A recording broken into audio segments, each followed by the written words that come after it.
A Ucrânia precisa da ajuda americana, precisa da grana, precisa das armas. Está morrendo gente de ambos os lados. Você não vai ganhar a guerra da Rússia. Você pode, no máximo, ficar sobrevivendo por mais 5 anos, mais 10 anos. Qual o ponto? Sim. Então, assim, dá para fazer um acordo? Dá. Você vai sair perdendo desse acordo? Vai. Um pouco. A Rússia vai ganhar tudo o que ela gostaria? Não. Você vai negociar uma coisa meio termo? Vai. Você consegue fazer um acordo para que isso não volte a acontecer daqui a 10 anos? Eventualmente. Daqui a 10 anos o Putin não está lá. Então...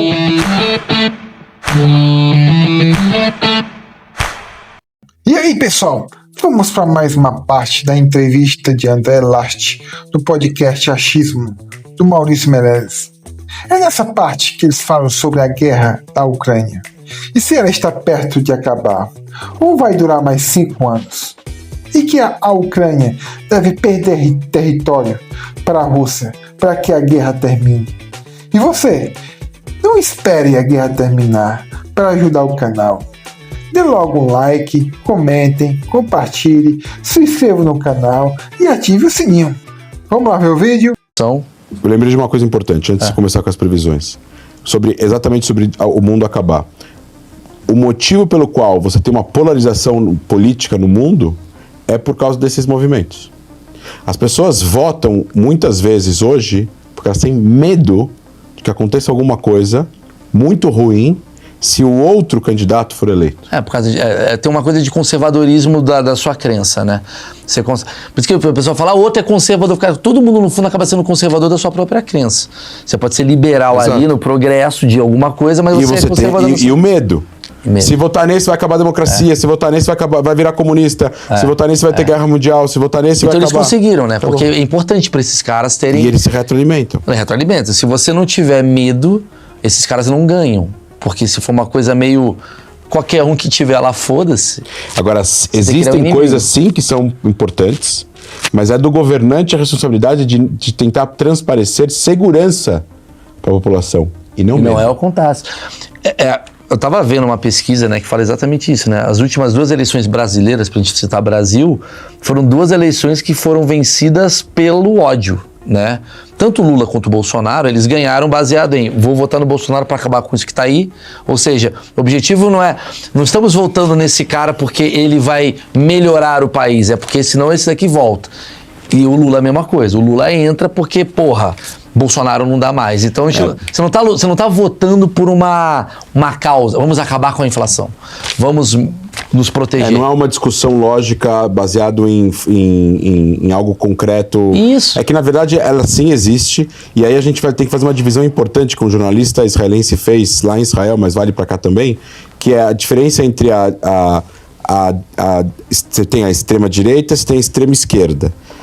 Normalmente, a extrema-direita e a extrema-esquerda são pessoas que votam por ideologia. Sim. E não por pragmatismo. Isso. Então você tem a direita razoável e a esquerda razoável. Você tem a direita ideológica e a esquerda ideológica. E dentro da esquerda ideológica você tem a extrema esquerda e dentro da direita ideológica você tem a extrema direita. Sim. Existem votos em ambas as partes que fazem parte do campo moderado, que eventualmente esse campo daqui, que é o razoável e o pragmático, conversaria com esse lado daqui, que é razoável e pragmático. O problema é que esse lado daqui, que é o radical, não conversa com o pragmático desse lado e vice-versa. Então fica num algoritmo. Exatamente. E aí você não vai ter... Não, você tem eleições com 2 milhões de diferença, 1 milhão de diferença. Que puta merda. Logo, sempre uma tendência de guerra civil. Não, guerra civil, você precisa de outras coisas. Não existe essa chance de acontecer. Aonde? Sei lá, vamos botar o próprio Brasil, que tem uma direita e uma esquerda tão... acho que agora deu uma diminuída, né? Agora guerra civil, você tem que ter já... Vou dar o exemplo do Líbano. Você tem que ter um sectarismo muito grande, você tem que ter já armas e grupos paramilitares divididos. Sim, concordo. É um território muito pequeno onde teve guerra civil. Sim. Tem que ter um objetivo muito claro. Mas os Estados Unidos teve uma guerra civil gigantesca. Mas há 250 Guerra anos da Secessão, né? Não foi? Acho que foi. A guerra civil ou a secessão? A recessão foi em 29. Não, Guerra da Secessão. Ah, não, isso faz 300 anos. Faz 300 anos. Não tem como isso ser possível hoje. É que muita gente acredita que guerra é aquela coisa de você ir lá dar tiro nas pessoas, né? A guerra hoje é pra ser guerra de dado, guerra de informação. Isso sem dúvida. E as pessoas passaram a se odiar, né? Esse é o problema. Já tá tendo uma guerra. A polarização política fez as pessoas a se odiarem, não conversarem. É que a pessoa fica nessa coisa de que guerra parece que aquele cara vai de soldado dar tiro, mas o fato de você estar boicotando a ideologia do outro já é o início de uma guerra, né? Enfim, as previsões que eu queria trazer é o seguinte, vamos lá. O que você está sentindo nessa questão? Vou até sair de outro país para a gente não ficar só nesse. A gente teve, o Trump ganhou e teve aquele papo maravilhoso dele com o Zelensky, né? Que foi aquela coisa de ajuda, né? Do Zelensky que está pedindo de alguma maneira uma contribuição, porque ele não consegue lidar sozinho, né, com uma guerra contra a Rússia. Putin está chegando, ele está ali assustado e tal, e o Trump falou, ó, não vou ajudar mais. Isso para um cara da Ucrânia, assim, isso que eu queria entender, assim, como funciona. Tem uma coisa de, por que você está ajudando Israel e não está me ajudando? Você tem, sei lá. Eles deram 10 vezes mais ajuda para a Ucrânia do que deram para Israel. Mas querendo ou não, o cara falou, agora você vai me tirar todas as ajudas? O que isso pode acabar influenciando? São duas coisas. Primeiro, o que a gente viu naquela cena na Casa Branca é uma aula do que não fazer como líder de um país. Tô caindo aqui. Os dois erraram, só que você está visitando a Casa Branca. Os dois erraram. Sim. Na minha opinião, obviamente que o Trump foi Trump, e tem aquela coisa mais agressiva e tudo mais. Mas o Zelensky deveria ter calculado melhor a forma como ele estava falando. Eu acho que ele não calculou. Ele está falando com o Trump é daquele jeito. Ele fala, não, porque vocês também vão sentir. O Trump não pode levar isso. Ele fala, foi ali que dá merda, né? Foi aí, começou. Ele falou, o que sentir? Sentir? Não vou sentir nada. O que eu vou sentir? Eu não vou sentir nada. Porque ele não pode deixar. Ele é o presidente dos Estados Unidos. Não é dizer o que eu vou sentir. Eu acho que também tem uma visão americana na minha opinião, um pouco pragmática. As pessoas não gostam de pensar isso. A Rússia errou. A Rússia está errada. A Rússia não resolveu isso da melhor forma possível. A Rússia pode até ter argumentos plausíveis para ela se sentir que ela deveria estar... que o acordo da OTAN deveria não abrir novos países, de que não colocarem bombas estratégicas e táticas nas fronteiras com a Rússia. Ela se sente vulnerável. Tudo bem, não se resolve isso invadindo a Crimeia, invadindo... E nem muito menos a forma como a guerra se deu, sequestrando crianças ucranianas, levando para a Rússia, atacando Kiev, lugares civis e tudo mais. Dito isso, você está falando de uma segunda maior potência militar nuclear do planeta. Você está falando de uma ditadura. Você está falando de um país autocrata que invadiu 2 regiões. Você vai mandar lá soldados para libertar essas 2 regiões? E aí vem aquela famosa frase, você quer estar certo ou você quer resolver? As pessoas que ficam insistindo de que essa guerra tem que durar para sempre, até a Rússia recuar, eu não vejo, pelo menos eu não vejo, porque você tem um empecilho aqui. A OTAN mandar soldados, qualquer país da OTAN que mandar soldados para lá, e a Rússia retalhar nesse país... vai ativar o artigo da OTAN de que um ataque é um ataque a todos. Aí vira uma guerra mundial. Porque na hora que entra... inglês para ajudar. Se a Itália mandar gente para lá e eles retrucam na Itália... Aí a Itália vai ser... É uma guerra da Itália. Aí não é uma guerra da Itália, é uma guerra da OTAN. E aí vai entrar Estados Unidos. Estados Unidos tem tropas no mundo porque a Itália está inteiro. sendo representada pela OTAN, né, teoricamente. Ela não é Itália, ali ela é a OTAN. Exato. Então, e você tem uma série de regras. Então, assim, o que eu acho que, na minha opinião, a administração americana tem, que o Biden não ia conseguir fazer pela forma como ele falou durante a guerra. Durante a guerra, quando ela começou, foi sempre... Apoio, o Putin é um assassino e é isso e aquilo. Você não vai chegar num acordo nenhum desse jeito. Ele está errado? Ele não está errado. Ele fez uma escolha. Sim. Vou apoiar 100% a Ucrânia. Ele quis estar certo. Bandeira da Ucrânia. Ele estava certo. Ele quis estar certo, ele não quis resolver. Ele quis estar certo e ele quis dar o apoio, e é isso que faz parte dos valores do que ele acreditava que tinha que ser feito naquele momento, da mesma forma que ele fez com Israel. Sim. Quando teve o 7 de outubro. Só que passou um tempo e você tem um beco sem saída. A Ucrânia precisa da ajuda americana, precisa da grana, precisa das armas. Tá morrendo gente de ambos os lados. Você não vai ganhar a guerra da Rússia. Você pode, no máximo, ficar sobrevivendo por mais 5 anos, mais 10 anos. Qual o ponto? Sim. Então, assim, dá pra fazer um acordo? Dá. Você vai sair perdendo desse acordo? Vai. Um pouco. A Rússia vai ganhar tudo o que ela gostaria? Não. Você vai negociar uma coisa meio termo? Vai. Você consegue fazer um acordo para que isso não volte a acontecer daqui a 10 anos? Eventualmente. Daqui a 10 anos o Putin não tá lá. Então, o mundo precisa encontrar uma forma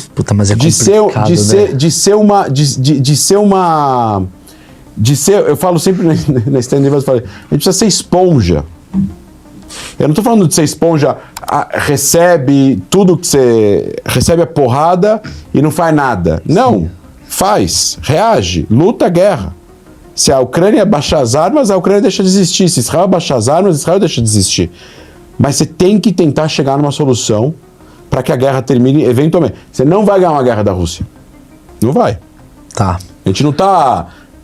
em 1980, quando a Rússia invade, a União Soviética invade o Afeganistão, quem estava lutando a guerra contra os soviéticos eram os mujahidins, eram os afegãos. Os Estados Unidos mandou arma, mas não foi os Estados Unidos que lutou a guerra. Eles ficaram, desistiram e foram embora.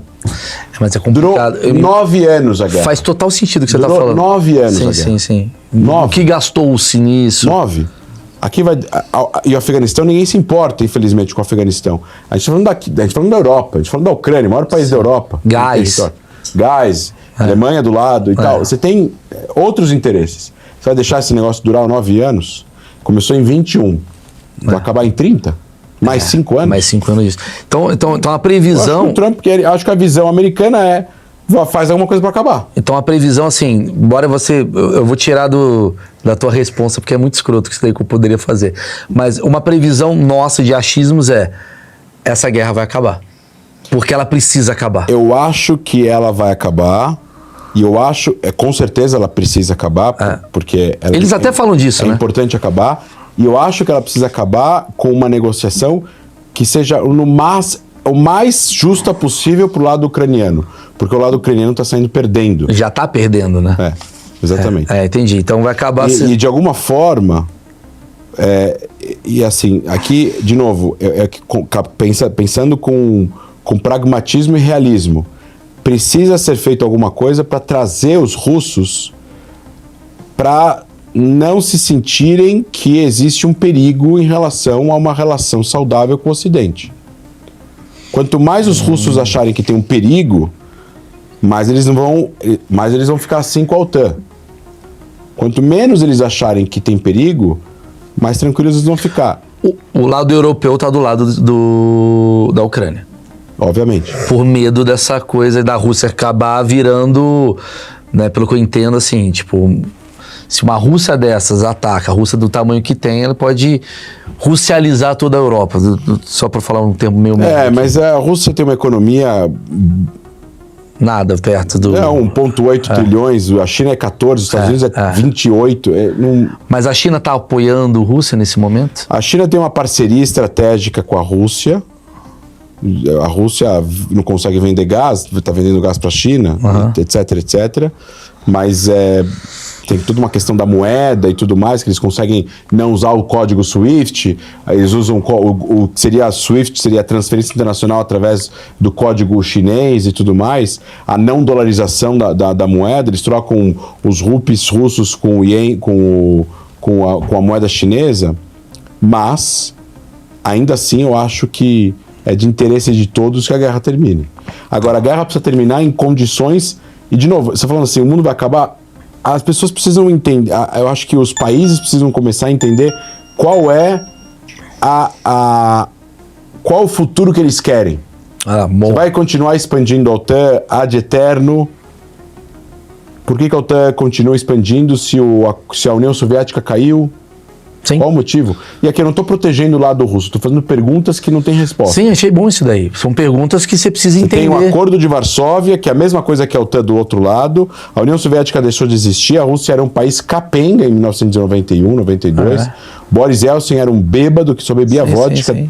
E nisso foi crescendo. E aí, nisso, a OTAN, em vez de falar, beleza, vamos reestruturar aqui, eles continuaram crescendo. Eu não estou indo contra a ideia da OTAN. Eu sou ocidental e vivo numa democracia. Por mim, que todo mundo, se todo mundo entrasse para a OTAN, não ia ter guerra mais, imagina? Claro, concordo. Porque se todo mundo entrar para a OTAN A OTAN é uma coisa só. E aí ninguém tem como atacar ela organiza ninguém. isso daí. É isso mesmo. Tá, aí você tá pegando a Sou anti-OTAN.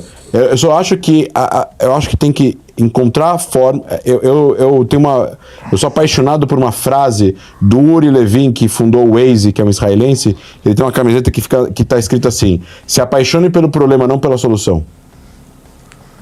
Boa frase. Foi assim que ele criou o Waze, porque o maior problema é trânsito. Decisões fáceis são fáceis, decisões difíceis são difíceis. Acabou, sim. Isso é a vida. O mundo não é um lugar fácil, não é um lugar justo. Existem injustiças. Você vai ter que se lidar com os problemas. É aquela coisa assim, qual o problema que eu quero me importar, né? É tipo, qual briga que eu quero lutar? Todas você vai virar um combativo maluco, né? Essa daqui eu posso ser mais diplomático, essa daqui eu posso... E aí, o que vocês acham? A guerra da Ucrânia está perto de acabar? E a Ucrânia deve ceder território depois de tantos anos de guerra? Ou ela deve lutar até o fim, mesmo sofrendo tantas baixas? E não deixe de ajudar o canal, dando aquele like, comentando, compartilhando, se inscrevendo no canal e ativando o sininho. Valeu!